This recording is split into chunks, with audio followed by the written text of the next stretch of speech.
बिस्मिल्लाहिर्रहमानिर्रहीम। अस्सलाम वालेकुम नाज़रीन, हमारे इस प्रोग्राम फ़ैसले जी घड़ी। मां आहियां आफ़ताब मुग़िरी। मां हमेशह ॻाल्हि कंदो आहियां, चवंदो आहियां त हिन धरती लाइ फ़ैसिला थियणु खपनि, उहे फ़ैसिला जेके धरती धड़ियुनि खे ऐं तारीख़ खे क़ाबिले क़बूल हुजनि।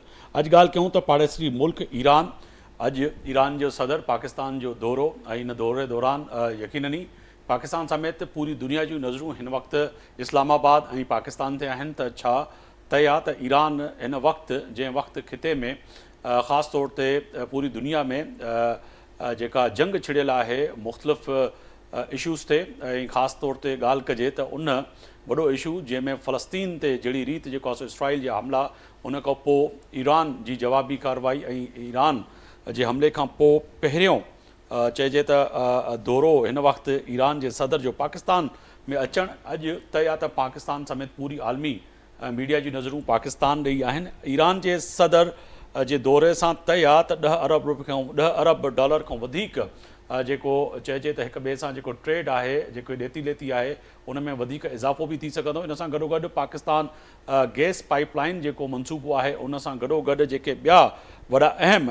8-10 मुआइदा आहिनि, उहे बि हिक ॿिए सां साइन कया आहिनि पाकिस्तान। पर अमेरिका ऐं पाड़ोसी मुल्क भारत ऐं इसराइल ऐं दुनिया जा केतिरा ई मुल्क इन तमामु लाॻापनि खे कीअं ॾिसनि पिया ऐं कहिड़ी रीति जेको आहे सो पाकिस्तान जे इन दौरे खे अॻिते खणी, ऐं अमेरिका पाकिस्तान जा जेके तालुकात आहिनि उन्हनि ते कहिड़ा असर पवंदा, इहे बि पंहिंजी जॻह ते वॾा अहम सुवाल आहिनि। अॼु त इहा त मुख़्तलिफ़ जेका प्रेस ब्रीफिंग हुई, अॼु जेका ईरानी सदर जहिड़ी रीति जेको आहे सो ॻाल्हाईंदे चयो त पाकिस्तान सां सिर्फ़ु असांजा 76 सालनि जा तालुकात न, पर इन खां वधीक असांजा गहराई वारा हिक ॿिए सां तालुकात आहिनि, ऐं हमेशह पाकिस्तान जी क़ौम, पाकिस्तान जी अवाम ईरान जे लाइ पंहिंजे दिलि में सॉफ्ट कॉर्नर ऐं हर ॾुख घड़ीअ में, मुश्किल वक़्त में ईरानियुनि जे लाइ सोचींदी रहंदी आहे। इन जे लाइ मां ईरान जे तरफ़ां पाकिस्तान जे हर हिकु उन माण्हूअ जो शुक्रिया अदा कयां पियो जंहिं हमेशह पाकिस्तान जे लाइ ऐं पाकिस्तान ईरान जे लाइ बहितरु सोचियो आहे। पर इन सां गॾोगॾु तय आहे त हिन वक़्तु इहो दौरो वॾो अहम आहे। इन खां पोइ सुभाणे जेका सिंध जो गादी वारो शहरु आहे कराची, उन वक़्तु सिंध ॾे बि जेको आहे सो ईरान जो सदर दौरो कंदा, ऐं इन सां गॾोगॾु वरी पंजाब वारो गादी वारो शहरु जेको लाहौर आहे, यानी कि पंजाब जो बि दौरो थींदो। तय आहे त इहे वॾा ॿ अहम सूबा ऐं पाकिस्तान जे इन दौरे ते यकीनी तौर ते अॼु जेके असांजा मौज़ूज़ पैनल में महिमान आहिनि, उन्हनि जे साम्हूं सुवाल रखी करे कोशिशि कंदासीं त उन्हनि खां जवाबु वठूं त अॻिते पाकिस्तान जे लाइ छा मुश्किलातूं त न थींदियूं अमेरिका जे तरफ़ां, ऐं आलमी सतह ते त पाकिस्तान कहिड़ी रीति जेको आहे सो ईरान जे इन दौरे खे जस्टिफाई करे सघंदो हिन वक़्तु जंहिं वक़्तु जेको आहे सो खिते में इंतिहाई ख़राब सूरत हाल आहे। हिन ते ॻाल्हि ॿोल कंदासीं। मोहतरम आगा मसूद साहब आहिनि, सीनियर तज़िया निगार आहिनि, स्टूडियो में उन्हनि जॉइन कयो आहे। वरी महिरबानी आगा साहब अवां जी वक़्तु कढियो। ऐं अॻूणा एम्बेसडर आहिनि जमील अहमद ख़ान साहब, न्यूयॉर्क मां असां सां वीडियो लिंक ते मौजूदु आहिनि। अवां जी वॾी महिरबानी जमील अहमद ख़ान साहब, अवां बि वक़्तु कढियो प्रोग्राम जे लाइ। इन सां गॾोगॾु एजाज़ महर साहब आहिनि, सीनियर सहाफ़ी तज़िया निगार इस्लामाबाद मां, अवां जी बि वॾी महिरबानी। असद शहर साहब आहिनि, KTN सतजा, ऐं असांजा जेको आहे इस्लामाबाद खां उन्हनि बि जॉइन कयो आहे, उनजी वॾी महिरबानी। त सभिनी दोस्तनि आगा साहब तव्हांजी इजाज़त खां जमील साहब ॾे हलंदासीं। त जमील साहब, हिन वक़्तु अवां न्यूयॉर्क में बि मौजूदु आहियो, ख़ासि तौर ते पाक ईरान तालुकात ऐं ईरानी सदर जो दौरो, इनखे कीअं पिया ॾिसो, ऐं इन सां सम्झो पिया त पाक ईरान तालुकात सां गॾोगॾु अमेरिका जे तालुकात ते बि असरु पवंदो? ॾिसो, हिन वक़्तु जेको खिते में सूरत हाल आहे, जेकी सेंसिटिविटी आहे, उन लिहाज़ सां त ज़ाहिर आहे अमेरिका इनखे तमामु बारीक बीनी सां ॾिसे थो पियो, ऐं उहो ॾिसे थो पियो त जेके उन्हनि जा सैंक्शन आहिनि, उन्हनि जी भंचकड़ी किथे थिए थी पई। उहो ॾिसे थो पियो त ही पाड़ेसरी मुल्क जे बिल्कुलु हिक ॿिए सां घाटाइप जी थी वई, हिक ॿिए सां तमामु दोस्ती वधी वई। हीउ मुंहिंजो तजियो आहे त पोइ उन सिलसिले में जेको अमेरिका जी फॉरेन पॉलिसी जो हिकिड़ो मुख्य हिसो आहे, उहो आहे त कंटेनमेंट ऑफ चाइना, उनजो छा थींदो। ऐं ॿी ॻाल्हि त ईरान इन वक़्तु जेको प्रेसिडेंट, ऐं इहो बि एतिरो अहम दौरो त इन वाक़ जेको इंसिडेंट थिया आहिनि इज़राइल सां, attack two on Israel, first time Iran जी सरज़मीन तां इज़राइल ते हमिलो थियो आहे, ऐं इज़राइल उन जेको नमूने लाइ हिकिड़ी स्ट्राइक करे 3-4 मिज़ाइलनि जी इस्फ़हान ते तो आजा पाजा करे छॾी आहे उन। पर इहो इन में तमामु डिप्लोमेसी हिकिड़ी वॾी थी हले विच में, इन जे, पर तव्हांजे सवाल जो जवाबु इहो आहे ऐं उन सां मां ॿी बि तफ़सील थोरी ॾेई थो छॾियां जी चंद कुझु मिंटनि में। उहो जवाबु इहो आहे त हा, इहो अहम बि आहे, इहो सेंसिटिव बि आहे। इन में पाकिस्तान खे तमामु संभले अॻिते करिणो पवंदो। पाकिस्तान अक्सर तकड़ में फ़ैसिला करे वठंदो आहे ऐं उन जा पोइ रिपरकशन थींदा आहिनि। इन वक़्तु बि जेके आया आहिनि उन में ॾिसो, प्रेसिडेंट आयो आहे ईरान जो, असांजे सभिनीनि सां मिले थो पियो। इहो दौरो को इन जेको काउंटर अटैक ऐं अटैक ईरान इज़राइल जो थियो आहे, उन खां पहिरियों थियल हो। जी इहा हिकिड़ी ॻाल्हि असांखे सम्झणु खपे। ऐं इनखे इन्हनि दौरनि खे जेॾी महिल ॿ मुल्क पाण में कंफर्म करे छॾींदा आहिनि त कैंसिल करणु तमामु ॾुखियो। ऐं असांजो इतफ़ाक़ सां ॾिसो त कोइंसिडेंटली त जेॾी महिल पोइ गवर्नमेंट में इमरान ख़ान वियो, उते ते ठका थी वियो, यूक्रेन ते हमिलो थी वियो, उन में असांजी काफ़ी प्रॉब्लम थी। हाणे इन वक़्तु ज़ाहिरा प्रॉब्लम थींदी। ॾिसूं त हाणे छो जो इन वक़्तु असांजे फॉरेन मिनिस्ट्री में को डायनामिक माण्हू त आहे न। असां इन दौर में को भुटो हुजे हा त शायदि कोई माण्हू मामिलो संभाले वठे हा, पर इन वक़्त में त असां वटि डार आहे। हाणे डार जी बस जी ॻाल्हि आहे त हू इहे मामला संभाले वठे, लीडरशिप एतिरी ॾेखारे न आहे। त उन लिहाज़ सां ॾिठो वञे त मूंखे जेको अॻिते नज़र थो अचे त असांखे इनखे संभालणु थोरो ॾुखियो थी पवंदो। पर हिकिड़ी सुठी ॻाल्हि आहे, पाड़ेसरी मुल्क आहे जे इनखे बिल्कुलु प्लेन तरीक़े सां, सादे तरीक़े सां ॾिसूं त सुठी ॻाल्हि आहे। 10 बिलियन जी जेका उहो सोचनि था पिया त वधनि, पहिरियां बि सोचनि पिया, अॼु ताईं न थियो। ईरान सैंक्शन खां बावजूदि, मां आख़िरी ॻाल्हि कंदुसि सैंक्शन ते, जी पर सैंक्शन खां बावजूदि 85 बिलियन जी उनजी एक्सपोर्ट आहे। असांजी 25-30 मसे करे आहे एक्सपोर्ट। ईरान दुनिया में आहे तक़रीबन असां खां मथे आहे ट्रेड में, 58 ते आहे, असां काफ़ी पुठिते आहियूं।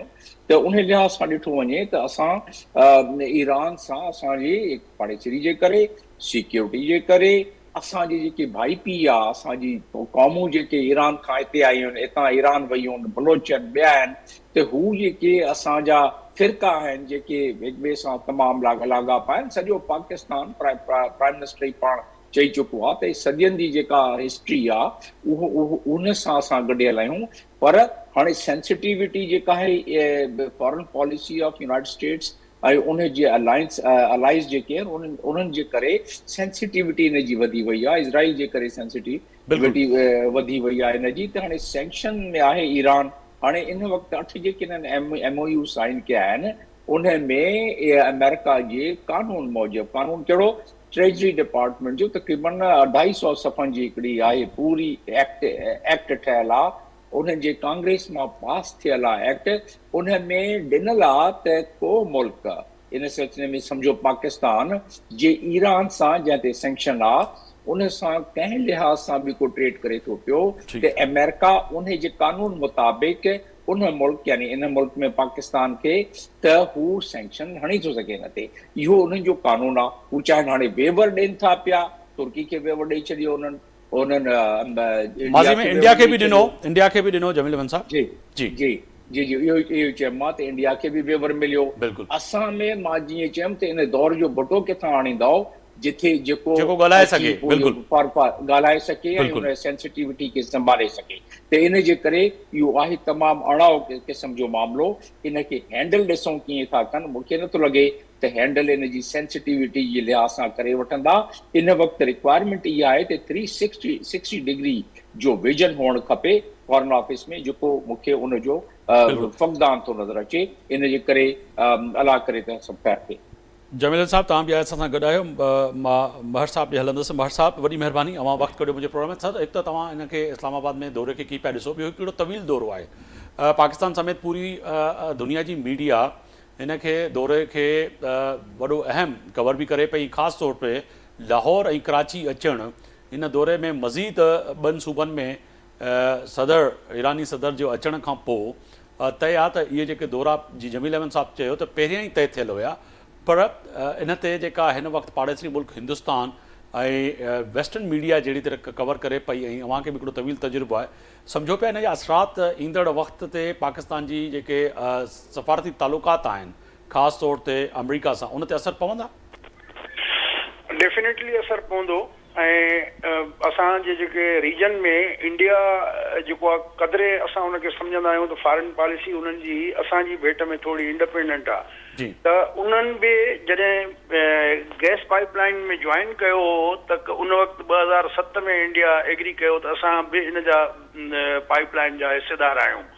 पोइ वरी तव्हां ॾिठो त जॾहिं अमेरिका उन्हनि खे न्यूक्लियर डील ऑफर कई त 2009 में इंडिया वरी इन मां विड्रॉ करे वियो, पर उहो इंडिया जो पंहिंजो हिकिड़ो ग्रेटर नेशनल इंट्रस्ट हुयो जो हुनखे America supplier group nuclear supplier group में हुनखे जेको आहे त हिकिड़ी एक्सेस मिली या रिआयतूं मिलियूं। त इन में ईरान जेको इंट्रस्टेड आहे इनखे वधाइण थो चाहे, चाइना खे बि इन में शामिल करण जी ॻाल्हि थी, वरी बांग्लादेश सां बि ॻाल्हि थी त उहे बि हिन गैस पाइपलाइन जो हिसो बणिजनि। त उन में जेको पाकिस्तान जे पार्ट ते हिकिड़ी ज़िम्मेवारी हुई त उहे पंहिंजे पासे ॾांहुं गैस पाइपलाइन तामीर कंदा जेका अञा ताईं नाहे कई वई ऐं उन ते तक़रीबन $18 बिलियन जो जुर्मानो बि आहे जी। त हिन वक़्तु जेके खिते में सूरत हाल आहे उन सॼे खिते में ॾिसो तव्हां त पाकिस्तान जो झुकाव थोरो अमेरिका वारे पासे वधीक आहे। IMF मां बि तव्हांखे सपोर्ट मिले थी, सऊदी वारा बि अमेरिका जे चवण ते आया अची तव्हांखे चवनि $5 अरब जी फ़िलहाल असां कयूं था। त ईरान जेको ॻाल्हि त कई आहे उहो त सऊदी अरब खां डबल जी ॻाल्हि थो करे इन्वेस्टमेंट जी, पर ॻाल्हि इहा आहे त पाकिस्तान वटि हिन महिल जेको तव्हां इंटरनल सिचुएशन ॾिसो त बिजली केतिरी महांगी आहे, तव्हांजी इंडस्ट्री तव्हांजूं बंदि कयूं अथनि, तव्हां वटि एक्सपोर्ट करण जे लाइ आहे छा ऐं न उहा कमिटमेंट आहे। सिंध में तव्हां ॾिसो टमाटो जॾहिं अचे थो या बसर लहे थो त टके टुकरी थी थो वञे ऐं माण्हू उते जेके ग्रोअर आहिनि उहे वीचारा ॿनी में उछलाए था छॾनि पिया, चवनि था असांखे किरायो नथो बचे पियो त असां हिनखे कराची पुॼाए सघूं। को हिकिड़ो मैकेनिज़म कंहिं फील्ड में मौजूदु न आहे। वाहिद हिकिड़ी हिन महिल जेका इमीडिएटली तव्हां करे सघो था उहो एग्रीकल्चर सेक्टर आहे जंहिंजी तव्हां एक्सपोर्ट वधाए सघो था, पर उनजे लाइ न गवर्नमेंट लेवल ते का कमिटमेंट थी नज़र अचे, न को उनजो हिकिड़ो रोड मैप थो नज़र अचे, न ई उनजे लाइ को हिकिड़ो बैकअप प्लान थो नज़र अचे जो असां ॾिसूं त उनजा असां बेनिफिशरी थींदासीं। जेकॾहिं ईरान पाकिस्तान बायलैटरल ट्रेड वधे बि थो त उन ट्रेड जो वॾो चंक जेको आहे उहो ईरान जो हूंदो, असां वरी बि इम्पोर्टर हूंदासीं। त उन हिसाब सां मूंखे गवर्नमेंट जी लेवल ते जेका का अहिड़ी जेको घुर्बल नेसेसिटी ज़रूरी शयूं उहे नज़र कोन थो अचे या हिकिड़ो रोड मैप या बैकअप प्लान वारो जेको आहे उहो कोन्हे को। त चवण जे हद ताईं त ठीकु आहे ऐं ज़ाहिर आहे 7 सालनि खां पोइ को ईरानी प्रेसिडेंट पाकिस्तान आयो आहे। हिन में पहिरियों ई डिग्नेटरी आहे, फॉरेन डिग्नेटरी या हेड ऑफ स्टेट जंहिं हिन 8 फरवरी जे इलेक्शन खां पोइ ठहियल गवर्नमेंट जे दौरान जेको आहे दौरो कयो आहे। सिग्निफिकेंस त पंहिंजी पर ही जेको मुआदा आहिनि ऐं जेके अॼु जेके MOU साइन कया विया आहिनि जंहिं ते 8 खां वधीक आहिनि, इन्हनि ते पहिरियां बि केतिरी दफ़ा असां कया आहिनि साइन, पर उन ते हासिले मक़सदु कोन्हे निकितो आहे। मर साहब सम्झो पिया त वाक़िअतनि हाणे ईरानी गवर्नमेंट ऐं पाकिस्तानी गवर्नमेंट सीरियस हूंदी त किथे न किथे जेके यादाइशूं आहिनि हिक ॿिए खे पेश कयूं पिया, कमु कंदासीं, अॻिते वधंदासीं मुख़्तलिफ़ वज़ारतुनि में, उन्हनि में कुझु सदेबाब निकिरी सघंदो? ॾिसो ॻाल्हि if there is a will there is a way.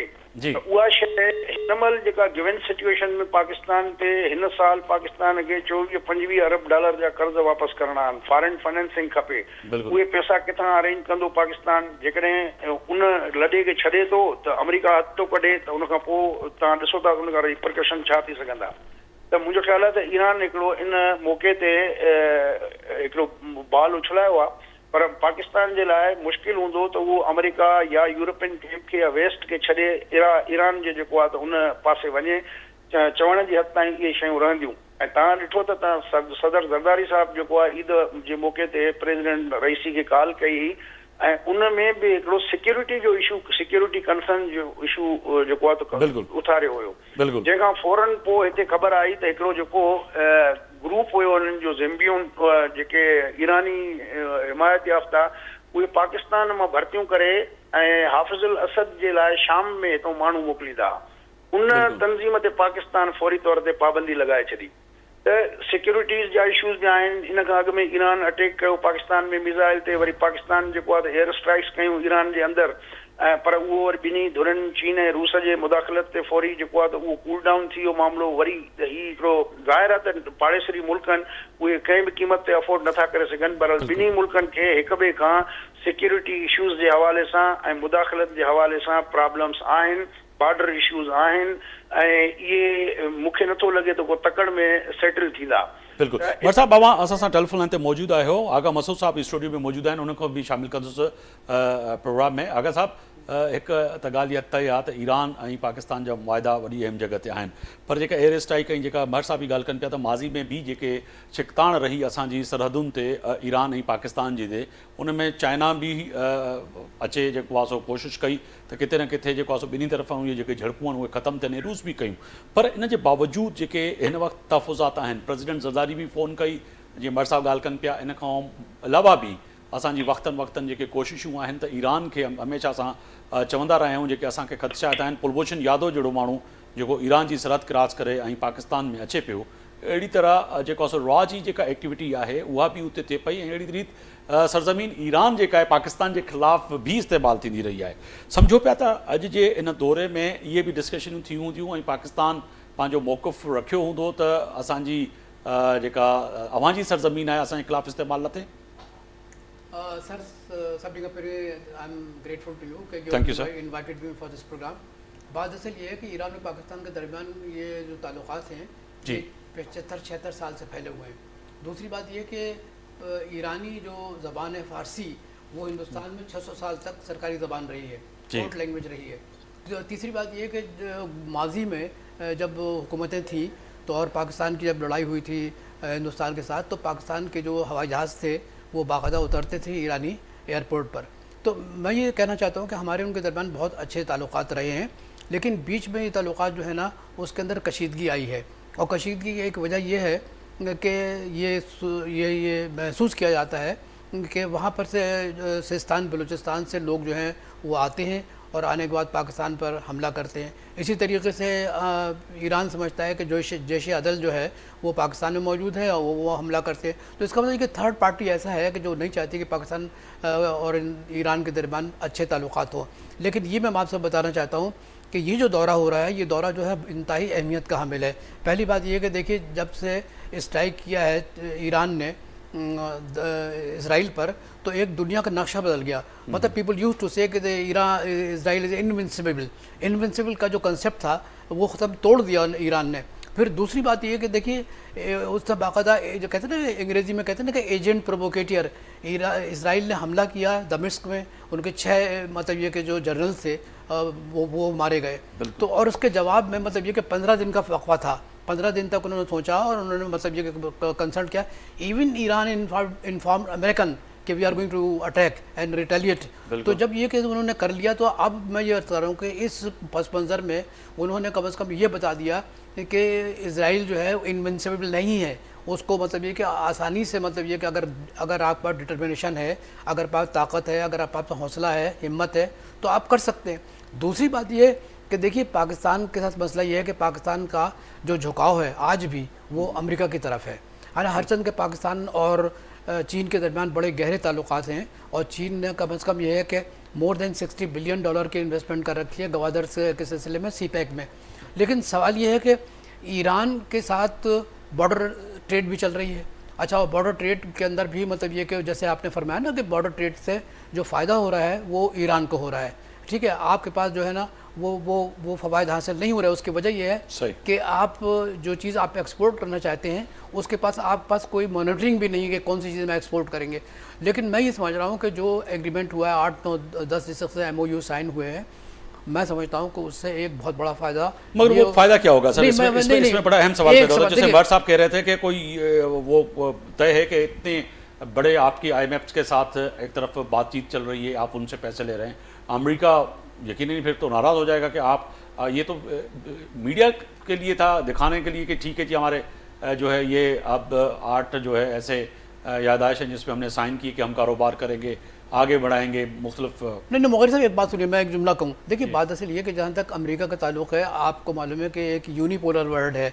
America आज भी एक ताकतवर मुल्क है, लेकिन सवाल ये उठता है कब तक जो है ना छोटे ममालिक, गरीब ममालिक, तरक्की पजीर ममालिक महज इस बुनियाद पर कि अमेरिका नाराज़ हो जाएगा, अपनी पॉलिसी, फॉरेन पॉलिसी को तब्दील करे, अपने मुल्क और आवाम की ये ना खिदमत नहीं कर सके। तो मैं समझता हूँ कि अगर इस तरीके से लोगों ने सोचना शुरू किया और हिम्मत नहीं की, तो मैं समझता हूँ कि इससे पाकिस्तान को जो है नुकसान तो पहुँचेगा। ठीक है, और America will take full advantage of it. सही सर, मैं इस्लामाबाद चलूँगा। असद शेर साहब हमारे वहाँ पे नुमाइंदा हैं, नुमाइंदा ख़ुसूसी, वॾी महिरबानी। असद छा पिया ॾिसो त अॼु छा मसरूफ़ियात रही ऐं जेके मुआदा थिया आहिनि इन मां कहिड़ा मुआदा आहिनि ऐं सदर ज़रदारी सां बि मुलाक़ात आहे अॼु राति ईरानी सदर जी? जी अख्तर साहब, ईरान जे जेको सदर आहे उनजो दौरो कामयाब रहियो आहे। उन जूं जेके मुलाक़ातूं थियूं आहिनि उहे इंतिहाई अहम साबित थियूं आहिनि ऐं जेको हुनजो सॼो ॾींहं जो जेको दौरो हुन इंतिहाई अहम मुलाक़ातुनि साम्हूं आया आहिनि। हीअं जी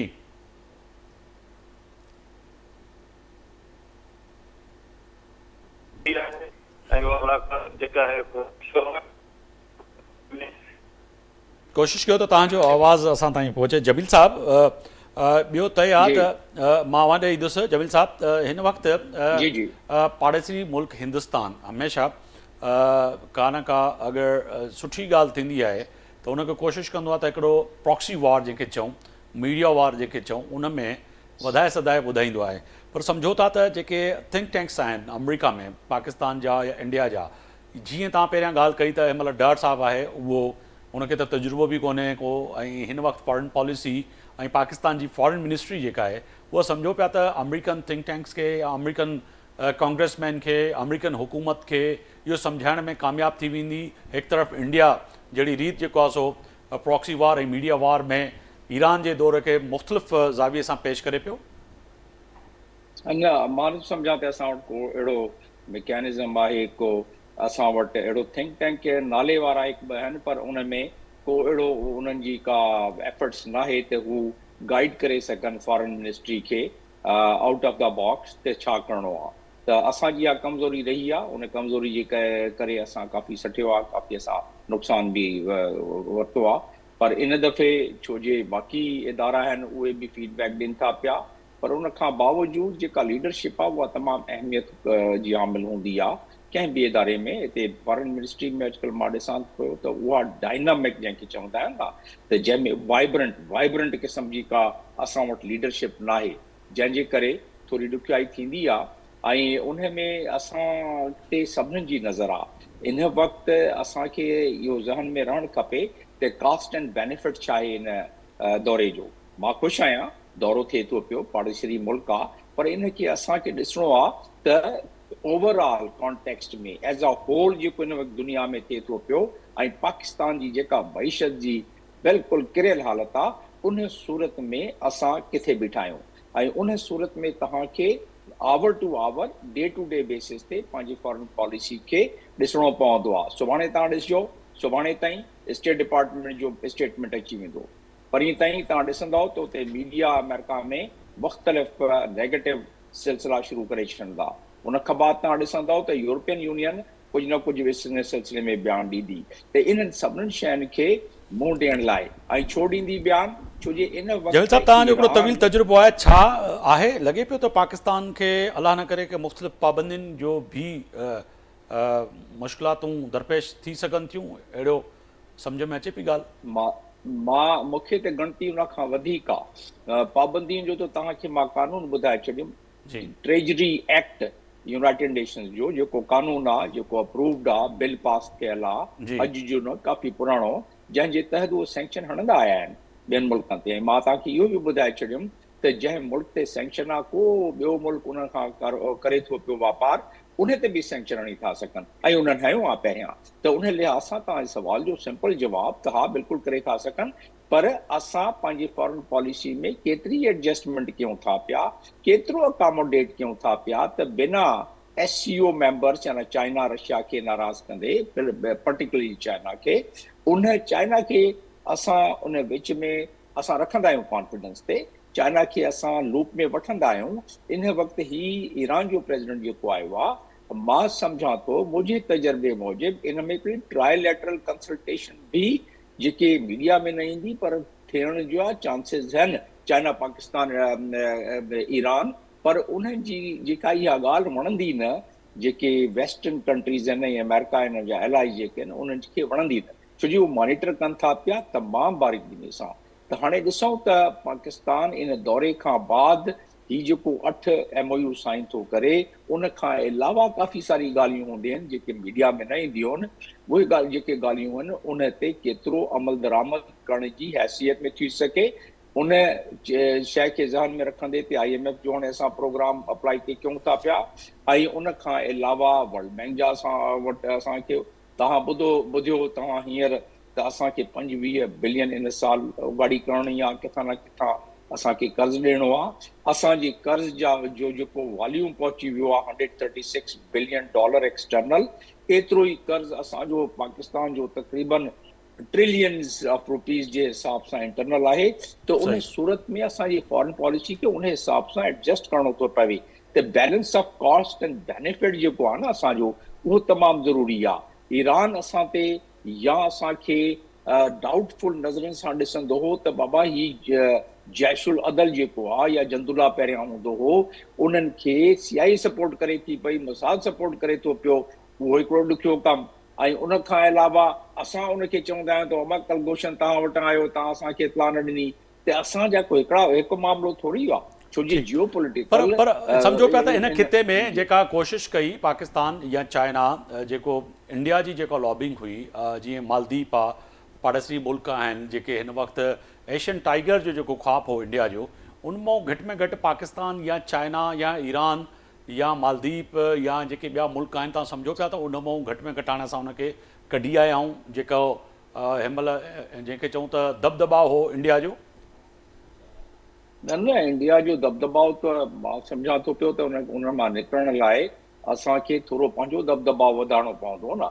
माना असां पंहिंजी घरू मामला जेके आहिनि उन्हनि खे थोरो ठीकु करणो पवंदो न। ठीकु आहे, मालदीव ते चाइना कमु पियो करे 5 सालनि खां। मालदीव में 74 इंडिया जा जेके हुआ सोल्जर्स उन कढी वरिता पंहिंजा हुन में। मालदीव खे इंडिया तक़रीबन $50 मिलियन खां वधीक ॾिना पोएं साल। त उन लिहाज़ सां ॾिठो वञे त निकिरी आयो।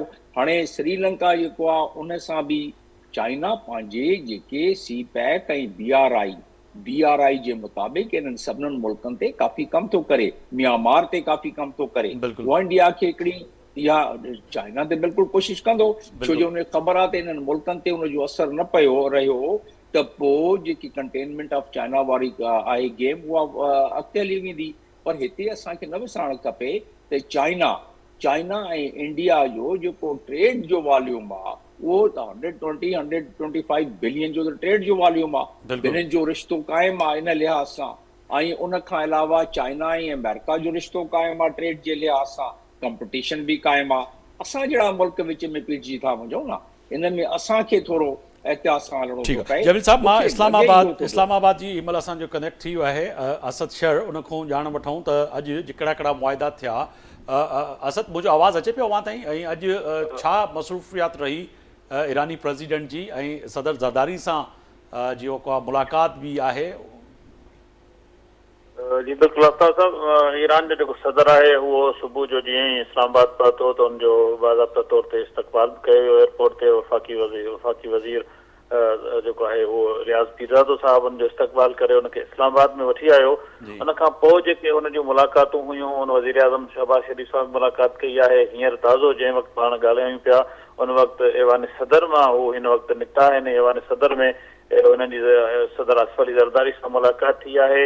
जंहिं मुलाक़ात बाबति बाज़ाब्ता तौर ते जेका पधिराई जारी कई वई आहे, उन मुलाक़ात में सदर असफ़ अली ज़रदारी तरफ़ां जेको आहे इन मुलाक़ात खे बहितर करार ॾिनो वियो आहे। ऐं पाकिस्तान ऐं ईरान जा जेके मज़हबी तारीख़ी ऐं सक़ाफ़ती जेके तालुक़ात आहिनि, सदर ज़रदारी उन्हनि खे उजागर कयो आहे। उनजो चवणु आहे त जेकी मुलाक़ात थी आहे उन में असां ख़ुशि आहियूं ऐं ईरान जे सदर जो इस्तक़बाल करणु सदर ज़रदारी हिन जो चवणु आहे त मुंहिंजे लाइ हिकिड़ो एज़ाज़ आहे। इन मुलाक़ात खां अॻु जेके पाकिस्तान ऐं ईरान विच में जेके मुआहिदा थिया आहिनि उहे मुआहिदा बि इंतिहाई अहम थिया आहिनि, छाकाणि जो उन्हनि मुआहिदनि खे बि जेका आहे काफ़ी सारे हथी मिलंदी ऐं पाकिस्तान में का सीड़पकारी बि थींदी ऐं इन सीड़पकारी सां पाकिस्तान खे जेको आहे फ़ाइदो पवंदो।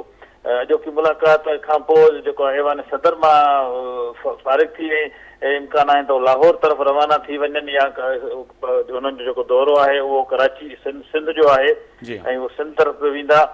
ऐं अॼु जेके मुआहिदा थिया आहिनि उन मुआहिदनि मुतालिक़ जेका बाज़ाब्ता तौर ते पधिराई कई वई आहे त उन मुआहिदनि में सकाफ़त जो मुआहिदा बि कया विया आहिनि, ख़ासि तौर ते जेका सीड़पकारी जा मुआहिदा कया विया आहिनि इन्हनि मुआहिदनि में।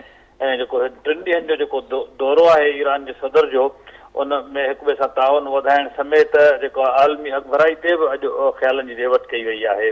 अॼोके ॾींहं खे जेको आहे जेको असांजो वज़ीर आज़म आहे उन जेको आहे बहितर करार ॾिनो आहे, छाकाणि जो हुन चवणो आहे त बैरल मज़हबी जेके असांजा तालुकात आहिनि उहे बहितर आहिनि। अॼोकी जेका तारीख़ी जेके मुलाक़ातूं थियूं आहिनि हुन में अॼोको ईरान जे सदर खे गार्ड ऑफ ऑनर बि पेश कयो वियो ऐं गॾोगॾु हुननि जो जेको इस्तक़बाल कयो वियो, उन इस्तक़बाल में ईरानी सदर असांखे इंतिहाई ख़ुशि नज़र आयो। ऐं अॼोके सॼे दौरे में हिकिड़ो ई प्रोग्राम जेको कंहिं सिक्योरिटी सबबनि जे करे मनसूख़ कयो वियो आहे उहो हिकु मक़ामी होटल में रखियल हो, जंहिंजो सिक्योरिटी क्लियरेंस न मिलियो, छाकाणि जो ख़िते जी जेका सूरत हाल आहे उन सूरत हाल खे नज़र में रखंदे उनजी सिक्योरिटी खे बि इंतिहाई अहम रखियो वियो हो। उन सिक्योरिटी जे करे ई उनखे उहो प्रोग्राम सिर्फ़ु कैंसिल थियो आहे, बाक़ी समूरा जेके उन जूं मुलाक़ातूं तय थियल शेड्यूल मूजिबि हुयूं उहे कयूं वयूं आहिनि। तव्हांखे ॿुधाईंदो हलां थी पियो हीउ तय थियल जेको शेड्यूल हो इहो 1-2 महीना अॻु जो तय थियल शेड्यूल हो ऐं पाकिस्तान में जेका नई हुकूमत आई आहे उन खां पोइ या प्रेसिडेंट ज़रदारी सां मुलाक़ात खां पोइ का अहिड़ी प्रेस रिलीज़ या ख़बर जेका वॾी अहम हुजे?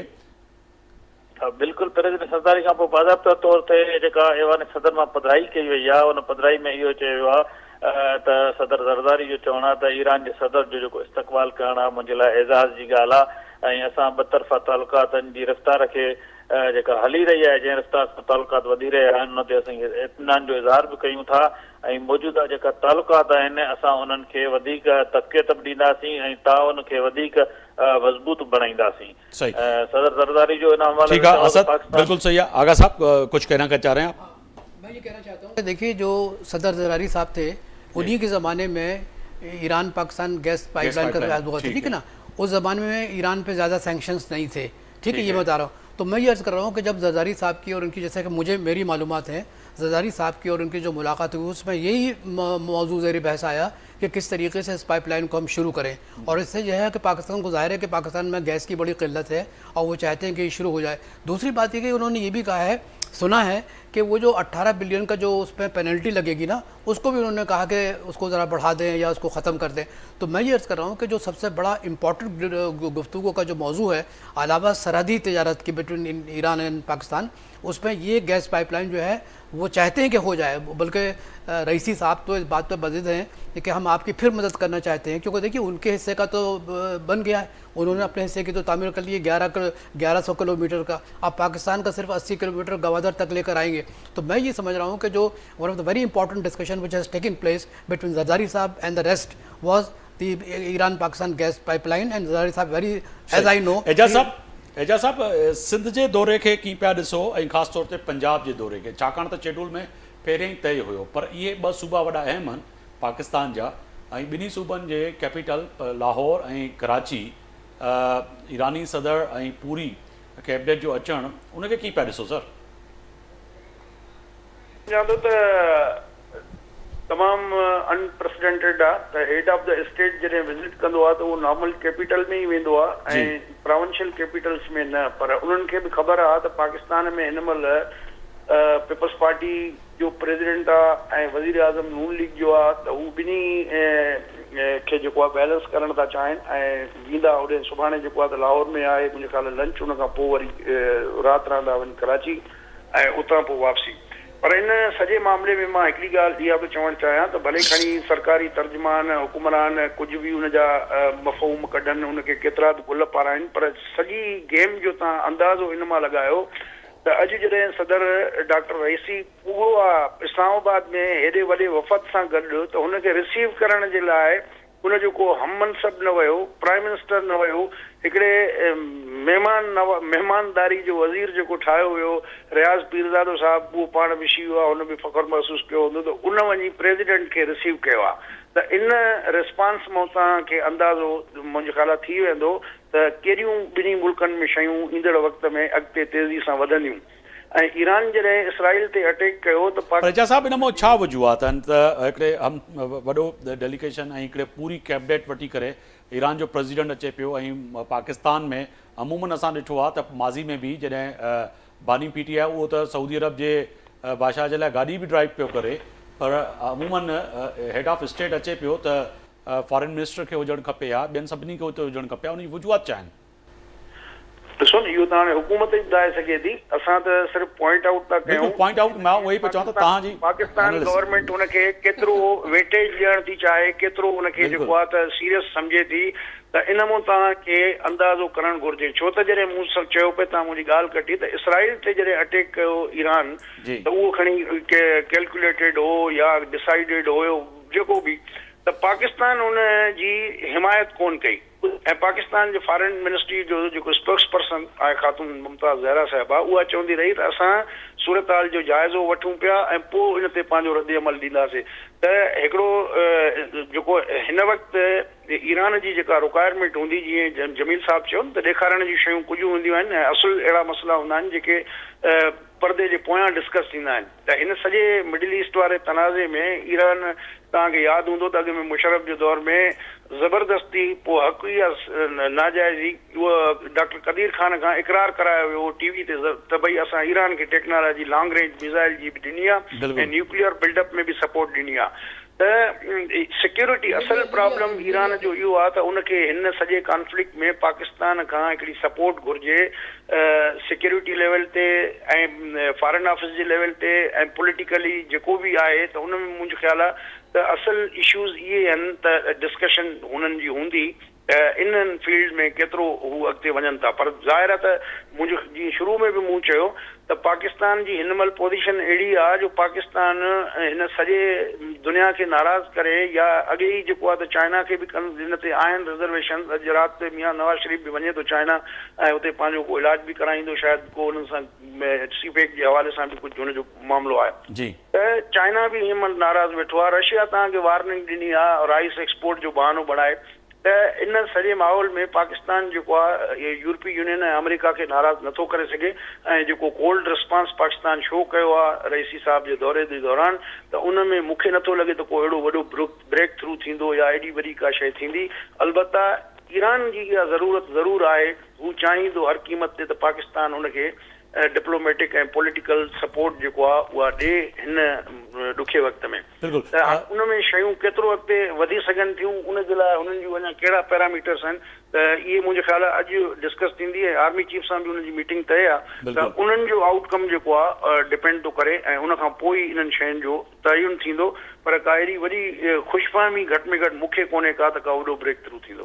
आगा मसूद साहब, आप समझते हैं कि ईरान अब इस दौरे को कैसे पेश करेगा पूरी दुनिया में? यकीनन ही एक तो ईरान एक तरफ जिस तरह से अटैक किया उन्होंने इसराइल पे, उसके बाद जो है ये जो सूरत हाल पैदा हुई, फिर पाकिस्तान आना, मगर पाकिस्तान आने के बाद ईरानी हुकूमत और ईरानी मीडिया, आपकी भी एक तवील नज़र है इस खत्ते की तमाम ख़बरों पे, वो इस से क्या फ़ायदा हासिल कर सकेगा, पूरी दुनिया को क्या बताएगा? देखिए, बात असल ये है कि अगर ईरान और पाकिस्तान के दरमियान ताल्लुकात में अगर नरमी आ जाती है थोड़ी बहुत, तो मेरा ख्याल है कि ये ईरान के लिए बहुत बड़ी विक्ट्री है। उसकी वजह यह है कि देखिए, कुछ दिनों के बाद कुछ ऐसा महसूस होता है कि पाकिस्तान को फिर अमेरिका इस्तेमाल करेगा, और किस तरीके से इस्तेमाल करेगा वो भी हम और आप अच्छी तरीके से जानते हैं, जिसका हम जिक्र नहीं कर सकते। लेकिन ये मैं अच्छी तरीके से जानता हूँ कि ईरान के अवाम जो है ना, इससे बहुत खुश है। जैसे कि मैंने अभी ईरान का एक वो पढ़ा था मैंने, उसमें ईरान के अवाम जो है इसको दौरे को बड़ी अहमियत का करार दे रहे हैं, और वो कम से कम समझ रहे हैं कि दोनों तरफ से अगर ये है कि मतलब इंटेलिजेंस शेयरिंग हो, दोनों तरफ से मतलब ये है कि कुछ ऐसे तरीक़ेकार इख्तियार किए जाएँ कि जो दोनों तरफ जो दहशतगर्द बैठे हैं उनको मतलब ये कि किसी तरीके से ख़त्म किया जाए, मारा जाए। और अगर इस किस्म की शेयरिंग हो जाती है, क्योंकि देखिए ईरान और पाकिस्तान के दरमियान 700 किलोमीटर का बॉर्डर है, उसमें पहाड़ भी हैं, ये भी हैं, वहाँ से स्मगलर्स भी आते हैं। तो मेरी अपनी ज़ाती राय ये है कि it has given a very good impression to the people of Iran that Pakistan and Iran are coming closure.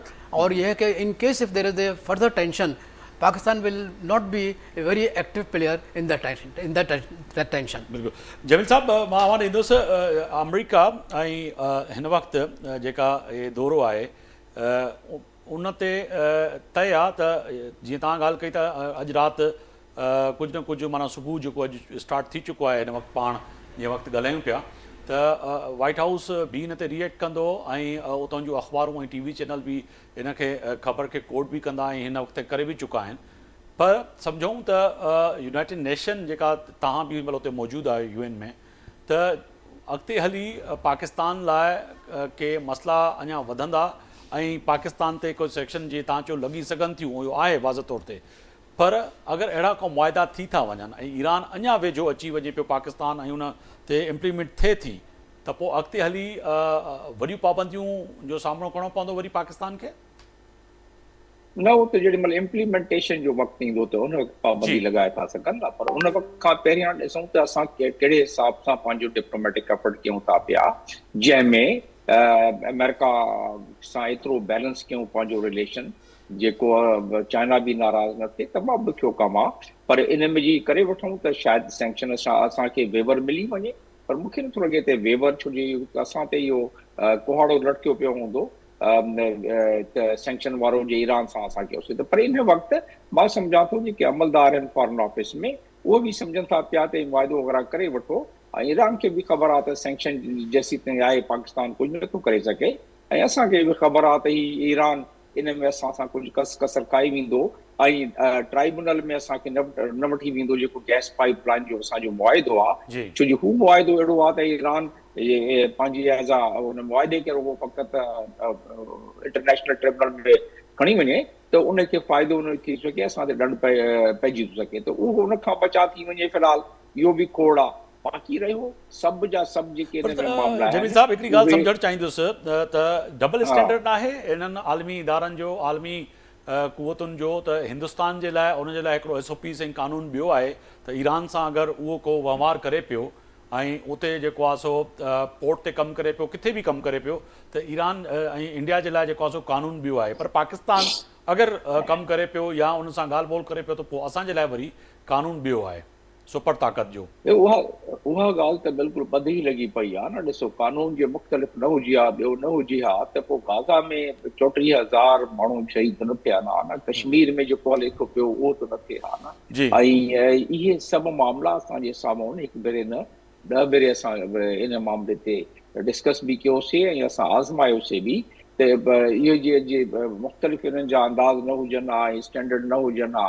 ऐं कानून जो इतलाक़ जेको आहे हाणे ईरान जे कानून जे हिसाब सां ॾिसो त उन जेको रिटेलिएट कयो आहे अक़वाम इहे गॾियल क़ौमुनि जी चार्टर जो आर्टिकल 51 जे तहत उन हमिलो कयो आहे इज़राइल ते ऐं बिल्कुलु बाक़ाइदे अनाउंस करे कयो आहे उहो उन में बियाना कन्वेंशन जे मुताबिक़ उन इहो पंहिंजो एक्शन खयो आहे पर नथो वञे अमेरिका नथो वञे ऐं जे खणी वञनि उते सिक्योरिटी काउंसिल में त उते वीटो थी पवंदो तंहिं करे हाणे पैलेस्टाइन खे अमेरिका हमेशह 2 नेशन थ्योरी पैलेस्टाइन ॻाल्हि कंदो रहियो आहे यूरोपियन यूनियन जेॾी महिल उनखे पैलेस्टाइन खे मेंबरशिप ॾियण जी ॻाल्हि आई गॾियल क़ौमुनि जे हिन इदारे में त न वीटो करे छॾियो अमेरिका वीटो करे छॾियो जेॾी महिल पकी सीज़ फायर जी ॻाल्हि आई त आहे ज़ाहिर आहे फ़र्क़ु आहे इहो दुनिया में जेकी इंटरनेशनल पॉलिटिक्स आहे उन में मफ़ाद ॾिठा वेंदा आहिनि उन में ब्लॉक्स पाकिस्तान खे हाणे करणु छा खपे